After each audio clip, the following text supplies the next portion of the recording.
Good morning, families, extended families, faculty, class of 2016, mom and dad. Someone once told me a joke.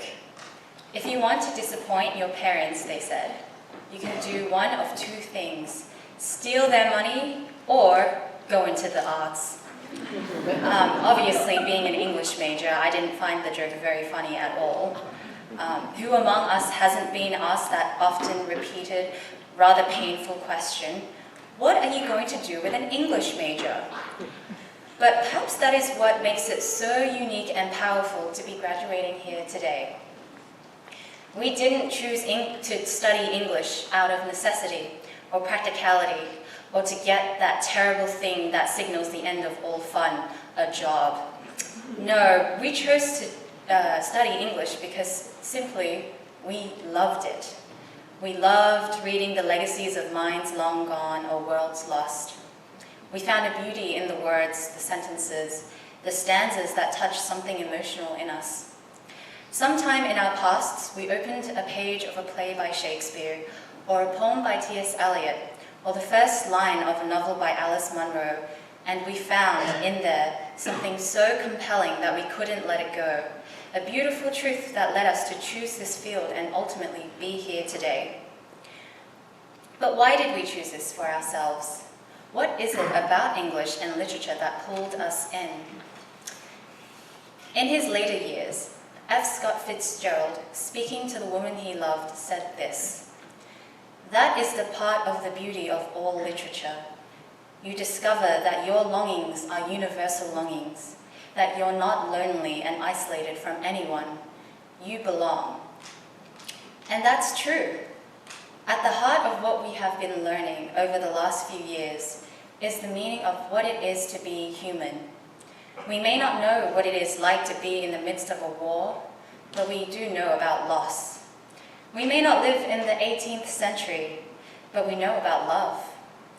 English is escapism at its best. We can walk with 1,000 different people, but still understand that there is a universality in the experience of being human, a universality that connects us no matter where we come from.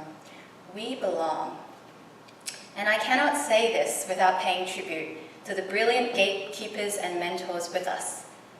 This is a department where office doors are kept open and the students are embraced.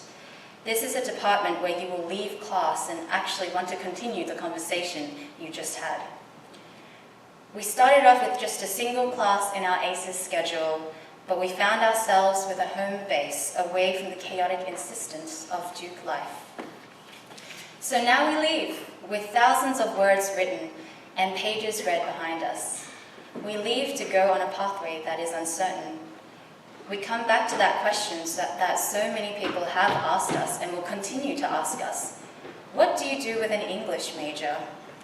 Well, here's what we'll answer. We become scholars, doctors, writers, scientists. We can be historians, librarians, and yes, even consultants. We will be mothers, fathers, siblings, and lovers. We can go on to become anyone we want. But one thing is for sure, God knows we can write. Long, critical papers, creative pieces, polite emails signed with yours, or best, or even sincerely yours. We will be the reigning masters of the written word, whatever we do. And that love for reading, for books, for words, that love that first compelled us to this department, that will never leave us. No matter what we do, we will live that rich and fulfilling life that comes when we have an awareness of what being human is and what it can be. That is what being an English major is. That's what we've been learning for the last 4 years. So thank you to the English department for letting me speak today. Thank you to my awesome parents who are here. And thanks to the class of 2016. I'm glad to be a part of you today. Congratulations, everyone.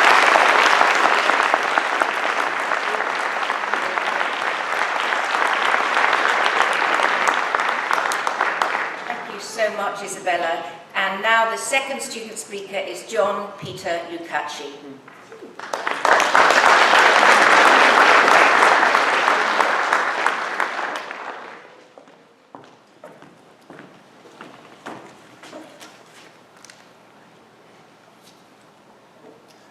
Good afternoon, ladies and gentlemen. Thank you to all the friends, classmates, and loved ones for making it to today's commencement ceremony. A very special thank you in particular to all of our parents for allowing us to become English majors. Despite being the perennial title holder for least employable major, my lofty ambition for this afternoon will be to convince all the attendees that the decision by these newly minted graduates to pursue English for their degree will serve us all remarkably well in our lives. In order to do so, I invite everyone to journey with me through my very own Duke English curriculum. Our quest begins, where else? In the beginning, the Garden of Eden, as depicted by John Milton in Paradise Lost. In our case, this lush garden is the wonderful Innocence enclosure that is East Campus during orientation week. Instead of Milton's singing muse, we each have our very own first-year advisory counselor. Everything we could possibly need to survive exists here. Our own dining hall, stocked every morning with apples, library, gym, classrooms. It seems we have it all. But soon that first Monday arrives and our fall from grace commences. No longer are we the pure Adam or Eve, but we are recast into the harsh world of essays, homework, and grades. Fortunately for us, the voice of God remains to be heard every Tuesday and Thursday afternoon in Professor Strandberg's lecture.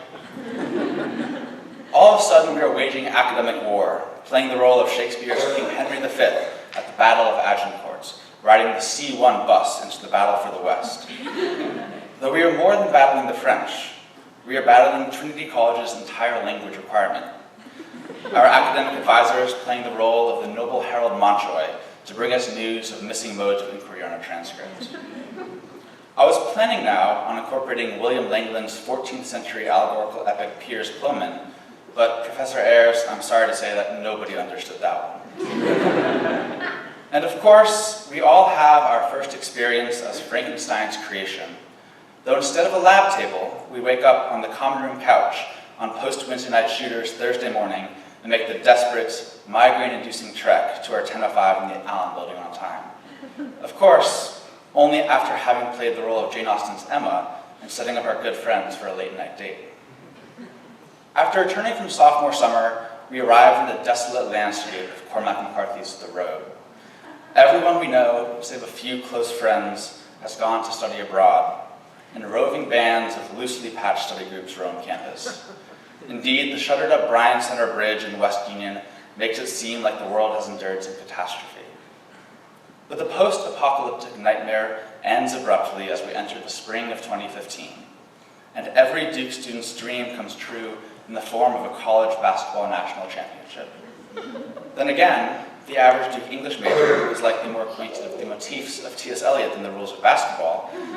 So let me put it in a way more comprehensible to the English major. Coach K is our noble Odysseus, Grayson Allen his son Telemachus, and Michigan State and Wisconsin our Scylla and Charybdis. Enter senior year, the final canto of our Duke epic, and for many of us, the beginning of the most stressful and sadistic part of our undergraduate careers, thesis writing. Now, as many of you may know, in the English department, students have the option of submitting what's called a creative thesis. And so while every other student who completes a thesis does so after grueling hours of analytical, quantitative research and graphing and interviews, we just get to make stuff up. Yes, Duke has been a glorious journey, but instead of saying farewell, let us say welcome. That is, after all, why we call this day commencement. Because in truth, we are none of these characters in any of these works of fiction. We are characters of a very real story that every day we continue to write. Each hour, a new sentence. Each day, another paragraph. Each year, another chapter in the novel of our lives. And as we turn the page to begin this new chapter, let us recognize that there will always be typos, grammatical errors, missed commas and misspellings, mistakes written in pen that we cannot erase. Let us remember to look back upon these scrawled out sections of ourselves with relish rather than with distaste. Because there is no such thing as a perfect sentence, a perfect paragraph, or a perfect chapter. At least the first time. Nothing we have ever read came to the version we read today without agonizing hours of revision and and doubt and crossings out. And so it will be for us as we write our own stories, always crossing out until we find contentment. The very last English class I took at Duke was on Walt Whitman. And on the last day of class, we read the following lines from Whitman's poem, A Clear Midnight. This is thy hour, O soul, thy free flight into the wordless, away from books, away from art, the day erased, the lesson done. Thee fully forth emerging, silent, gazing, pondering the themes thou lovest best. Congratulations, my fellow graduates of the class of 2016.